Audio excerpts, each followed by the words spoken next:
my mother and father moved from New York to Milton in 1923.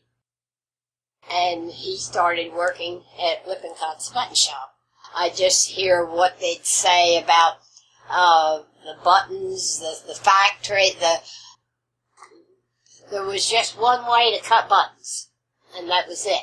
You have the button machine is here, and you have a motor on it, and then you have this handle down here with, you hold the shell in the hand and put it up to this wheel that turned, that punched the button out.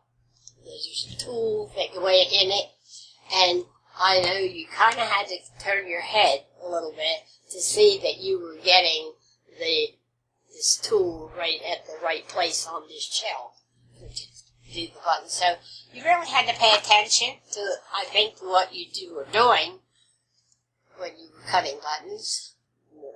But after they were cut, they were sent to New York to be polished and the hole put in them.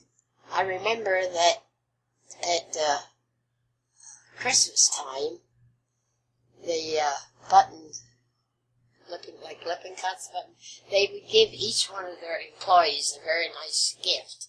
It was something in the button line. And one year they gave them a clock. The outside, it was, at that time a wind-up clock, but the outside of it was done in pearl. When Lippincot's closed, the other small button shops were allowed to let you take the buttons home. You had a machine at your house, and you could cut buttons at your house. And you could cut, when it suited you, if you wanted to cut all night long or, whatever. It got so then the button business was dwindling down. Through the war, they still cut buttons. The shells came from Australia, and they were beautiful shells. The pearl on them, it was just so pretty, especially after they were soaked for a while. It just seemed to bring the color out. And they were sent over by boat, and then they were sent by truck to be delivered off to the different people. It was nice. The button shop provided a lot of work for people.